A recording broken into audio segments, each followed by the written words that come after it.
இஸ்ரவேலர்களை தவிர அத்தனை பேரும் புறஜாதிகளே. அவருக்கு இங்க பல ஜாதிகள் இருக்கலாம், பல மதங்கள் இருக்கலாம், பல தலைவர்கள் இருக்கலாம். ஆனால் இவர்கள் யாரும் தேவனுடைய சமூகத்தில் பெரியவர்கள் அல்ல. எல்லாரும் மேஜையின் அடியில் இஸ்ரவேல் ஜனங்கள் சாப்பிடுகிற ஆகாரத்தினுடைய துணிக்கை கீழே விழும் என்று காத்திருக்கிற நாய்க்குட்டிக்கு சமம். இந்த நாய்க்குட்டிகளை தேவன் அழைக்கிறார். எப்படி இதைத்தான் புரிஞ்சுக்கணும். இன்னைக்கு அநேகருக்கு இது தெரியல. தேவன் அண்ட சராசரங்களை சிருஷ்டித்த தேவன். எபிரேயருடைய புஸ்தகம் 2வது அதிகாரம் 14-15 படி, ஏனென்றால் இவர் யார் என்று கேட்டால் 1 தீமோத்தேயுடைய புஸ்தகம் 3வது அதிகாரம் 16வது வசனத்தின்படி இவர் சர்வ வல்லமையுள்ள தேவன். இந்த தேவன் மாம்சத்தில் வெளிப்படுகிறார். ஏன் இவர் வெளிப்படுகிறார் என்று சொன்னால் வாசிங்கம்மா. ஆதலால் பிள்ளைகள் மாம்சத்தை இரத்தத்தை உடையவர்களாய் இருக்க அவரும் அவர்களைப் போல மாம்சத்தை இரத்தத்தை உடையவரானார். மரணத்துக்கு அதிகாரியாகிய பிசாசானவனை தமது மரணத்தினாலே அழிக்கும்படிக்கும் ஜீவகாலமெல்லாம் மரண பயத்தினாலே அடிமதனத்துக்குள்ளானவர்கள் யாவரையும் விடுதலை பண்ணும்படிக்கும் அப்படி ஆனார். நல்ல கேளுங்க. ஏன் 1 தீமோத்தேயு 3:16 படி அண்ட சராசரங்களை சிருஷ்டித்த தேவன், உன்னையும் என்னையும் இந்த உலகத்திற்கு அனுப்பின தேவன் ஏன் இந்த பூமிக்கு வந்தார் என்று சொன்னால், பிள்ளைகள் மாம்சத்தை இரத்தத்தை உடையவர்களாக இருக்கிறபடியினால் அவரும் அவர்களைப் போல மாம்சத்தை இரத்தத்தை உடையவராய் இந்த பூமியிலே வந்தார். அவர் இன்னொருவரை அனுப்பவில்லை. பிதாவானவர் மேலே இருந்துவிட்டு தன்னுடைய ஏக குமாரனை கீழே அனுப்பினாரா என்று கேட்டால் இல்லை. எனக்கு தெரிஞ்சு யாரு தீர்ப்பு எழுதுனாங்களோ அவர் தான் அந்த தீர்ப்பை என்ன செய்யணும்னா மாற்றணும். அதிகாரம் அவருக்கு மட்டும்தான் இருக்கு.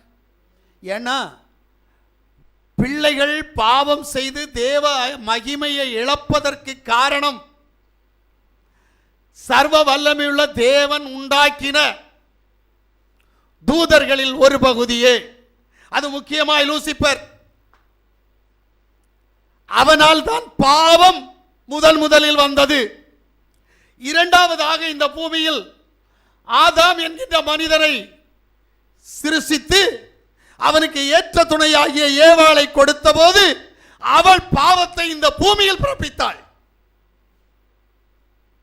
அப்ப இதை உண்டாக்கின தேவன் இந்த பாவத்திலிருந்து விடுதலை கொடுக்க அவர் தான் இந்த பூமிக்கு வர வேண்டும். ஏன்னா அன்னைக்கு அந்த பாவம்னு சொன்னது அவர் தான். ஏதேன் தோட்டத்துக்குள்ள பாவம் என்று சொன்னது அவர் தான். அப்ப அவர் இங்க வரணும். அவர் எப்படி தன்னுடைய பிள்ளை அனுப்புவார்? சரி, பிள்ளையை அனுப்புவார் என்று சொன்னால் அவருக்கு பிள்ளை இருக்கா? மனைவி மக்கள் உறவு முறை கடவுளுக்கு உண்டா? வேற எங்கேயும் இருக்கும். ஆனால் வேதாகமத்தின்படி கடவுளுக்கு மனைவி மக்கள் அண்ணன் தம்பி என்ற உறவு முறை கிடையாது. ஏனென்றால் அவர் இந்த பூமியில் வரும்போது இந்த பூமியில் ஒரு சரீரம் தேவைப்பட்டது. அந்த சரீரத்திற்குள் அவர் வந்தார். இந்த சரீரத்திற்கு பெயர் தான் குமாரத்துவம். ஆனால் உள்ள இருக்கிறவருடைய பெயர் தேவன். நன்றாக புரிந்து கொள்ளுங்கள். சரி, எனக்கு ஒன்று புரியல. இந்த மனுஷகுமாரன்ட்டு யாருங்க சொன்னா? எவனாவது ஒருத்தன் சொன்னது எனக்கு சொல்லுங்க. அவரே தனக்குத்தானே சொல்லிக் கொண்டார். நீங்க வேதத்தை நல்லா வாசிச்சா தெரியும். சங்கீதத்தில் சொன்னார், அவரே சொன்னார். புதிய ஏற்பாட்டில் மத்தேயுல மார்க்ல சொல்லும்போது அவரே சொல்லுகிறார். வெளிப்படுத்தல தீர்க்க தரிசனமாக சொல்லப்படுகிறது. ஆனால் எங்கேயாவது யாராவது இவர் மனுஷகுமாரன் என்று சொன்னார்களா என்று கேட்டால் இல்லை. அப்புறம் எப்படி அவரை மனுஷகுமாரன் சொல்றீங்க? குமாரத்துவம் என்கின்ற இந்த சரீரம், நான் யாருக்கும் பிள்ளை இல்லை, நான் யாருக்கும் தகப்பன் இல்லை, நான் யாருக்கும் புருஷன் இல்லை. நன்றாக புரிந்து கொள்ளுங்கள். இந்த சரீரம் சிலருக்கு பிள்ளையாக, இந்த சரீரம் சிலருக்கு புருஷனாக, இந்த சரீரம் சிலருக்கு தகப்பனாக, இந்த சரீரம் சிலருக்கு தாத்தாவாக, சிலருக்கு பூட்டனாக இந்த சரீரம் மாறுகிறதே தவிர உள்ளிருக்கிற எனக்கு இந்த அதிகாரங்கள் இல்லை.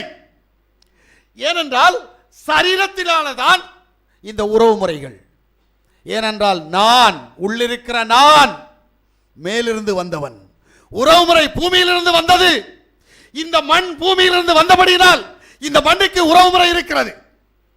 நன்றாக புரிந்து கொள்ளுங்கள், நான் சொல்றது உண்மை. இந்த சரீரம் மண்ணிலிருந்து வந்தது, இது மண்ணுக்கே போகும். ஒருவேளை என்னுடைய ஆவி ஆத்தும சரீரத்தை நான் மீட்டுக் கொண்டால், யாசுவா மேசியாவுடைய இரத்தத்தால் நான் மீட்டுக் கொண்டால், இந்த சரீரம் எடுத்துக்கொள்ளப்படுதலில் பிரவேசிக்கும். பிரைஸ் யாசுவா, அல்லேலூயா. அப்ப உறவுமுறை என்பது இந்த சரீரத்தில் மட்டுமே. உறவுமுறை இழந்து விட்டால் வேதம் சொல்லுகிறது, உன் பெயர் முதலானவை உனக்கு மறந்துவிடும். உறவுமுறை மறந்தால் உன் பெயர் மறந்துவிடும். ஏனென்றால் இந்த சரீரத்துக்கு தான் பெயர் வைத்தார்களே தவிர உள்ளிருக்கிற எனக்கு பெயர் வைக்கவில்லை இவர்கள். எனக்கு பெயர் வைத்தது தேவன். என்னை பெயர் சொல்லி அழைத்து என்னை அவருடைய உள்ளங்கையில் பொறித்து வைத்து என்னை முகமுகமாய் தரிசித்தவர் என் தேவன் ஒருவரே. ஆனால் என் சரீரத்தை பார்க்கிறவர்கள் இங்க இருக்கிற மாம்ச மனிதர்கள். என் தேவன் இந்த சரீரத்தை எல்லாம் உண்டாக்கினார். அவர் இந்த பூமியில் வந்தபோது வேதம் அப்படித்தான் சொல்லுகிறது. பலியையும் காணிக்கையும் நான் விரும்பவில்லை, எனக்கு ஒரு சரீரத்தை நான் ஏற்படுத்திக் கொண்டேன். இது வேதம், இது வேத சத்தியம். அப்ப நல்லா புரிஞ்சிடுங்க, தேவன் தன்னுடைய குமாரத்துவத்தை குமாரனை அனுப்பவில்லை, அவர் தாமே கடந்து வந்தார். வேதத்தை சரியா வாசிங்க. 1 தீமோத்தேயுடைய புத்தகம் 3வது அதிகாரம் 16வது வசனம். அன்றியும் தேவ பக்திக்குரிய ரகசியமானது ஆமென், யாவரும் ஒப்புக்கொள்கிறபடியே மகா மேன்மை உள்ளது. யாவரும் ஒப்புக்கொள்கிறபடி. ஒருத்தன் கூட இதுல தர்க்கம் சொல்ல முடியாது. தேவன் மாம்சத்திலே வெளிப்பட்டார். என்ன ரகசியம் அப்படின்னா, தேவன் மாம்சத்திலே வெளிப்பட்டார். ஆவியிலே நீதி உள்ளவர் என்று விளங்கப்பட்டார். தேவதூதர்களால் காணப்பட்டார். புறஜாதிகளிடத்தில் பிரசங்கிக்கப்பட்டார்.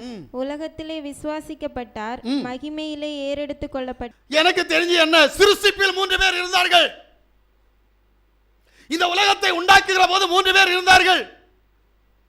நீங்க அதை விட்டுட்டு ஒரே தேவன் தான் மேலே இருந்தார், அவர் கீழே வந்தார் சொல்றீங்க. என்ன நியாயம்? கேட்க வேண்டிய கேள்வி ஒன்று இருக்கிறது இன்றைக்கு திருத்துவக்காரர்கள் மத்தியில். ஆனால் என் தேவன் சொல்லுகிறார், நான் ஒருவராய் இந்த பூமியை உண்டாக்கினேன். எனக்கு சமமானவர் இல்லை, எனக்கு நிகரானவர் இல்லை. நானே கர்த்தர், என்னை அல்லாமல் வேறு ஒருவரும் இல்லை. தேவன் சொல்லியும் செய்யாதிருப்பாரோ? தேவன் வசனித்தும் நிறைவேறாமல் இருக்குமோ? அவர் பொய் சொல்ல உன்னை போன்ற அவர் மனிதன் அல்ல, அவர் தேவன். அவர் உண்மையை பேசுகிறார். ஆனால் இந்த பூமியில் அநேக பொய். திருத்துவம் என்கின்ற காரியத்தை இந்த பூமியிலே உண்டாக்கி அறிமுகப்படுத்தினவர்கள் சொல்லுகிறார்கள், நாங்கள் தான் இதை கொண்டு வந்தோம். ஒரு நாள் ஒரு சாமியார் கேட்கிறார், யூடியூப்ல இருக்க அந்த மெசேஜ், திருத்துவத்தை உண்டாக்கினது நாங்க, எங்க திருத்துவத்தை எடுத்துட்டு எங்களை குறை சொல்லுகிற இந்த சிஎஸ்ஏ பெந்தகோஸ்தக்காரன்லாம் இருக்கிறான் பாருங்க, எங்க கான்செப்ட் எடுத்து வச்சிருக்கான். இவருக்குன்னு ஒரு கான்செப்ட் கிடையாது. எனக்கு ஆச்சரியமா இருக்குது. திருத்துவம் உண்மையிலேயே ரோமன் கத்தோலிக்கர்களால் உருவாக்கப்பட்டது. அந்த கான்செப்டை இன்னைக்கு பெந்தகோஸ்தக்காரன் தேனிட்ட பணியாரமா எடுத்து நக்கிக்கிட்டு இருக்கிறான். சரித்திரம் என்ன சொல்லுதுன்னு பார்க்கறியா? வேதம் என்ன சொல்லுது? தேவன் என்ன சொன்னார்? வேதத்தையும் சாட்சி ஆகமத்தையும் கவனித்து பார் என்று சொன்னார். ஆனா சாட்சி ஆகமத்தை கவனிக்க மாட்டோம், வேதத்தையும் கவனிக்க மாட்டோம். தமிழ் வேதாகமத்தில் இருக்குது, எபிரேய வேதத்தில் போய் இந்த திருத்துவ கான்செப்ட் இருக்கான்னு கொஞ்சம் பாருங்களேன். இல்லையே. அப்ப இது உள் நுழைக்கப்பட்ட ஒரு சம்பவம், உருவாக்கப்பட்ட ஒரு சம்பவம். சிலதை அடைப்புக்குறிக்குள்ள போட்டா தேனிட்ட பணியாரமா நினைச்சுக்கிட்டு இருக்கிறாங்க. இதுதான் உண்மை. ஏங்க, படிச்சவனுக்கு தெரியும், ஏதாவது ஒரு அடைப்புக்குறிக்கு போட்டா அது உதாரணமாக சொல்லப்படுகிற ஒரு சம்பவம். இது கூட இன்னைக்கு தெரியல. ஏன்? சத்தியத்துக்கு மாறாக உன்னை வழிநடத்த உன் தகப்பனாகிய பிசாசு உன்னை வழிநடத்தி கொண்டிருக்கிறான். ஆனபடினால் தேவனுடைய சமூகத்தில் உன்னால் கடந்து போக முடியவில்லை. தேவனை அப்பா தந்தை என்று அழைக்கிறாய், ஆனால் தகப்பன் யார் என்று தெரியாத பிள்ளையும் புருஷன் யார் என்று தெரியாத மனைவியின் கூட்டமாக இந்த உலகம் இருந்து கொண்டிருக்கிறது. நான் சபையை பற்றி பேசுகிறேன். ஆனால் அண்ட சராசரங்களை சிருஷ்டித்த தேவன் இந்த பூமியில் கடந்து வந்தார். வந்தவர் என்ன செய்கிறார் அப்படின்னா, யோவான் சுவிசேஷம் 1வது அதிகாரம் 12வது வசனத்தின்படி அவருடைய நாமத்தின் மேல் விசுவாசம் உள்ளவர்களாய் அவரை ஏற்றுக்கொண்டவர்கள் எத்தனை பேர்களோ அத்தனை பேர்களும் தேவனுடைய பிள்ளைகள் ஆகும்படி அவர்களுக்கு அதிகாரம் கொடுத்தார். இப்பதான் இஸ்ரவேலர்களுக்கு கொடுத்த அதிகாரத்தை உலகத்தில் இருக்கிற அத்தனை மக்களுக்கும் யார் யார் அவருடைய சமூகத்தில் அவரை தெய்வமாய் கொண்டு கடந்து வருகிறார்களோ அவர்களுக்கு ஒரு அதிகாரத்தை கொடுக்கிறார். என்ன? கடவுள், தேவன், இறைவன் என்று சொல்லி என்னிடத்தில் வராது, என்னுடைய நாமத்தை அறிந்து என்னுடைய நாமத்தை நீ விசுவாசிப்பியானால் இஸ்ரவேல் ஜனங்களை எப்படி என்னுடைய பிள்ளையாய் நான் ஏற்றுக்கொண்டேனோ, அவர்களை எப்படி பரிசுத்தப்படுத்தினேனோ, அதுபோல் என் நாமத்தை அறிந்திருக்கிற, என் நாமத்தை தரித்திருக்கிற உங்களையும் என்னுடைய சொந்த ஜனமாய் ஏற்றுக்கொண்டு உங்களை நான் பரிசுத்தப்படுத்துவேன். நல்லா புரியுதா? இன்னைக்கு இஸ்ரவேலர்களுக்கு என்று தனி அழைப்பு இல்லை, இப்ப காமன் அழைப்பு. ஜாதி அடிப்படையில் இல்லை, மத அடிப்படையில் இல்லை, ஆண் பெண் என்ற இன அடிப்படையில் இல்லை. யார் யார் யெகோவா மேசியாவை தன்னுடைய சொந்த தேவனாய் ஏற்றுக்கொண்டு அவருடைய நாமத்தை தரிக்கிறானோ, எங்க விசுவாசிச்சா மட்டும் போதாது, அறிஞ்சுக்கிட்டா மட்டும் போதாது, தரிக்கிறவனுக்கு அவனை அவருடைய பிள்ளையாய் ஏற்றுக்கொண்டு அவனை உயர்ந்த ஜாதியாக்க, அவன் மூலமாய் அவருடைய நாமம் தேசமெங்கும் பரவ, உண்மையான தேவனை இந்த உலகத்திற்கு அறிமுகப்படுத்த அவனை பரிசுத்த ஜாதியாக தேவன் வழிநடத்த சித்தமாயிருக்கிறார். கான்செப்ட் புரியும்னு நினைக்கிறேன். உனக்கு சந்தேகம் இருந்தால் இந்த வேத வசனத்தை மட்டும் வாசிச்சுப்பார். நான் சொன்ன வசனங்களை நீ வாசித்து பார்த்தாலே உனக்கு புரியும். இன்னைக்கு அவர் குறிப்பிட்ட ஜனத்தை அழைக்கிற தேவன் அல்ல. ஏன்னா அவர் இஸ்ரவேல் ஜனத்திட்ட தான் வந்தார்.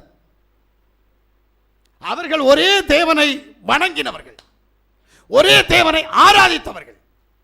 இவர் நானே அவர் என்று சொன்னபோது இவரை கல்லால் அடிக்க முயற்சிப்பட்டார்கள். கொஞ்சம் யோசிங்க, கல்லால் அடிக்க முயற்சிப்பட்டாங்களா இல்லையா? இவர் அந்த இடத்தை விட்டு மறந்து போனார். அப்ப சொன்னார், இவங்களுக்கு இல்லை,